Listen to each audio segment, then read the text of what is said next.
Date's 1965. I'm a college sophomore on summer vacation with my family. We're down at the North Carolina coast. We have a cabin back in the pine woods, back of the second system of sand dunes.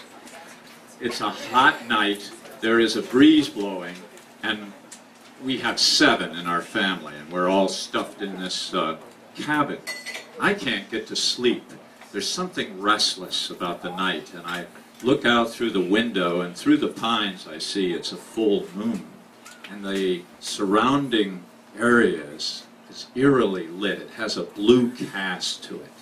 So I quietly slip on my cutoffs, my UVA cutoff sweatshirt, and I go out onto the sand dunes, and I look down at the lapping waves, and there's a girl in the surf. I duck down, you know. I look over the sand dunes, and she doesn't have any clothes on. Woo! She's swimming nude in the surf. Well, if she can swim nude, I can too.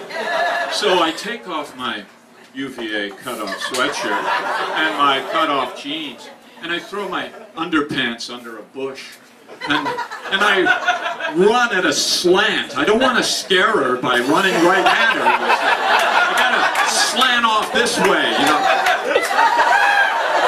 I'm beating the band to the surf, and I hit it in one of those swimming dives, you know, the racer's dives, and I forget I'm not wearing my cutoffs, you know, and I cripple myself, and I go down in a ball underneath the waves.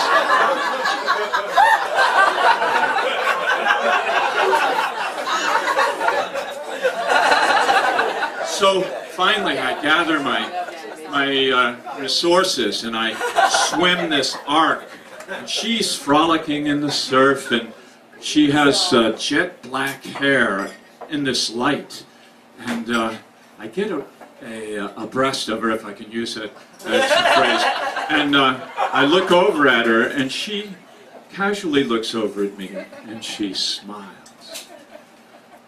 Her teeth are blue in that light, and I think she's like a mermaid.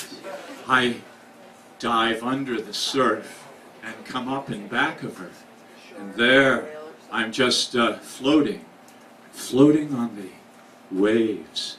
And the waves are carrying me toward her, and she's treading water, and I come up behind her, and I touch her waist, and she has her arms out like this, and the wave, the level of the water is changing so that our feet touch on the sand, and then we're lifted off, and the waves push my front.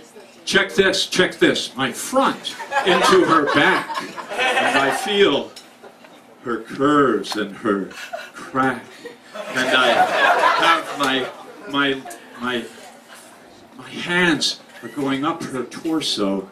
I feel the outside curve of her breasts, and it's heaven. She lays her head back on my shoulder, and I hear, "Mettler, you're next." And damn, I'm not in the North Carolina coast, I'm in English class. And the professor's saying, "Mettler, where's your mind? You're next. What poem did you choose?" I'm in English class, and I chose Rudyard Kipling's If, but I don't remember a line of it. I get up from my seat, and I come up to the front of the class, and it's an all-male college in those days, and I'm worried about the what you know, maybe they think I'm excited about Rudyard Kipling, I don't know, but I get up there and I butcher the poem because I can't remember a line. And of course afterwards I remembered every line beautifully, and I would say it in my dorm room. And I'd come to the place where, if you can run a full minute's mile, you will be a man, my son. If I could only find that girl in the surf.